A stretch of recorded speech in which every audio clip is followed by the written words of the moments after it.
Lucu ya, kita udah capek-capek ngejar semuanya, tapi ujung-ujungnya tetap ngerasa hampa. Punya uang, punya posisi, tapi hati tetap kosong. Pernah nggak sih kamu ngerasa setelah semua yang kamu kejar tercapai, bahagianya ternyata cuma sebentar? Naik jabatan diri kita, bahagia, tapi cuma sebulan. Beli rumah kita, bangga, setelah itu kosong lagi. Kita punya pengakuan, punya harta, punya semuanya, tapi tetap aja ada ruang hampa yang nggak bisa diisi dengan dunia. Lalu Allah mengatakan, A'udzubillahi minasyaitonirrajim, Qul bifadlillahi wa birahmatihi fabidzalika falyafrahu. Katakanlah, dengan karunia Allah dan rahmatnya, hendaklah dengan itu mereka bergembira. Jadi perintah Allah adalah kita disuruh bahagia loh ternyata. Dan yang menarik di bagian akhirnya, Allah memberikan sebuah perbandingan. Huwa khairum mimma yajma'un. Dia lebih baik dari apa yang mereka kumpulkan.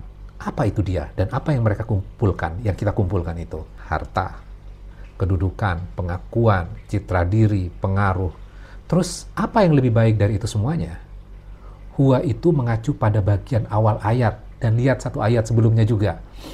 Ya ayuhan nas, qad ja'atkum mau'izatum mir rabbikum. Wahai manusia, sungguh telah datang kepadamu pelajaran dari Tuhanmu. Mau'izatum mir rabbikum. Apa itu? Itu mereverse kepada Al-Quran. Itu adalah karunianya. Wow, ayat ini mind blowing ya. Kita selama ini terus mencari-cari bahagia. Padahal yang bikin tenang dan bahagia itu bukan yang kita punya, tapi apa yang masuk ke dalam hati. Dan Quran adalah suara Allah untuk hati kita. Setelah kita kembali kepada Al-Quran, apa yang kita akan dapatkan? Kita nggak lagi nunggu pengakuan orang untuk merasa cukup. Kita nggak lagi sibuk membandingkan hidup kita dengan orang lain. Kita merasa cukup walaupun belum punya semuanya. Kita juga bisa bersyukur.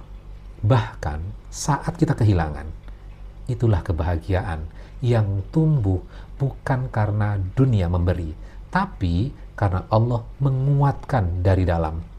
Kalau kamu merasa udah capek, ngejar ini, ngejar itu, tapi tetap ngerasa kosong, mungkin bukan hidupmu yang kurang, mungkin hatimu cuma lagi rindu dengan Al-Quran.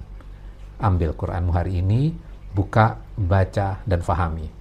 Bukan sekedar diselesaikan, tapi buat menyembuhkan. Dan kalau kamu ngerasa video ini relate banget, share ke orang yang kamu sayang. Siapa tahu mereka juga lagi capek nyari bahagia di tempat yang salah.